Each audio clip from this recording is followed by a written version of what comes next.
বিচাৰ সলনি কৰিলে আপোনাৰ জীৱন সলনি হ'ব পাৰে আৰু বিচাৰ সলনি সকলোৱে কৰিব নোৱাৰে নিৰ্দিষ্ট কিছুমান মানুহ থাকে ঠিক আপুনি হয়তো আঙুলিমালৰ নাম শুনিছে দস্যু আঙুলিমান এনেকুৱা এজন আছিলে যি নিজে প্ৰতিজ্ঞা কৰিছিল যে 1000 মানুহ তেওঁ বধ কৰিব আৰু এটা পাহাৰত তেওঁ বসবাস কৰিছিল 999 জন মানুহ তেওঁ বধ কৰি শেষ কৰিলে এবাৰ সেই পথেদি বৌদ্ধ গ'ল যেতিয়া ভগৱান বুদ্ধ সেইফালেদি গ'ল আৰু যাওঁতে তেওঁ বুদ্ধৰ লগত যোৱা যিজন সন্যাসী সেই সন্যাসীয়ে সেই পাহাৰটোৱেদি যাবলৈ হাক দিছিল কৈছিল যে এই পাহাৰটোৱেদি নাযাব ইয়াত দস্যু আঙুলিমাল থাকে আৰু ই বৰ্তমান সময়লৈকে 999 জন লোকক হত্যা কৰিলে আৰু এজন লোকক হত্যা কৰিবলৈ আছে আৰু এতিয়া বৰ্তমান সেই পাহাৰলৈ আঙুলিমালৰ মাকো নাযায় সেই পাহাৰলৈ যোৱাৰ পথ গাঁওবাসীয়ে বন্ধ কৰি দিছে ইতিমধ্যে কিন্তু সেই কথাটো কোৱাৰ পাছতো বুদ্ধই ক'লে যে তুমি কোৱাৰ বাবে মই এতিয়া সেই পথেদি যাম আৰু ঠিক সেই ধৰণে সেই পাহাৰটোৱেদি আগবাঢ়ি যেতিয়া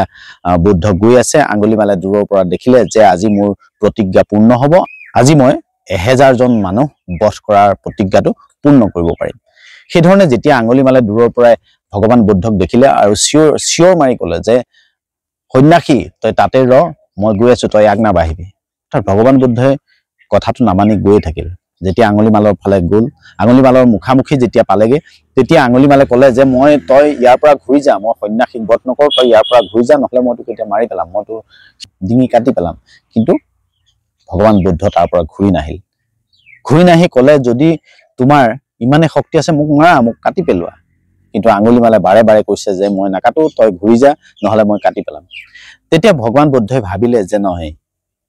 আঙুলিমালে মোৰ কথা শুনিব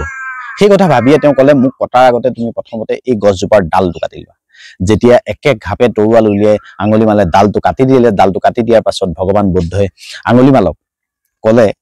তুমি কাটিলা ডালটো এতিয়া তুমি ডালটো জোৰা দিবলৈ চেষ্টা কৰা আঙুলিমাল হতবাক হ'ল আৰু জোৰা দিবলৈ যেতিয়া চেষ্টা কৰিলে তেতিয়া কোনো কাৰণত ডালটো জোৰা দিব নোৱাৰিলে তেতিয়া ভগৱান বুদ্ধই আঙুলিমালক কৈছে যে তুমি 999 জন মানুহ ঠিকেই কাটিলা বধ কৰিলা সেইটো কাম অতি সহজ কাৰোবাক কটা কামটো অতি সহজ তুমি যদি পাৰা এই কটা ডালটো তুমি জোৰা লগোৱা তেতিয়া আঙুলিমাল আচৰিত হ'ল আৰু তেতিয়া অনুভৱ কৰিলে আচলতে কটা কামটো সহজ জোৰা লগোৱা কামটো অতি টান আপোনাৰ জীৱনতো আপুনি সেইদৰে ধ্বংস কৰাৰ চিন্তা নকৰিব আপুনি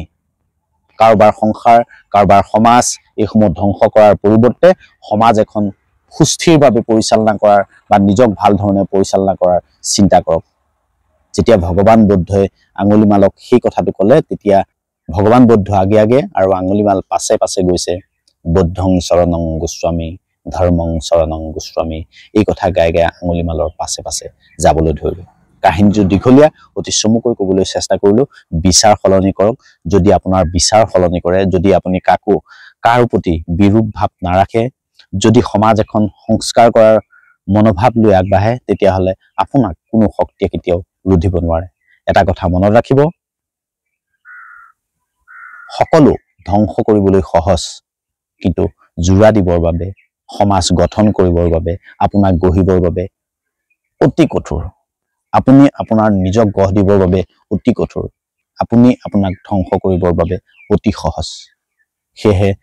সদায় যোগাত্মক ধাৰণাৰে আগবাঢ়ক এদিন জীৱন সুন্দৰ হ'ব ধন্যবাদ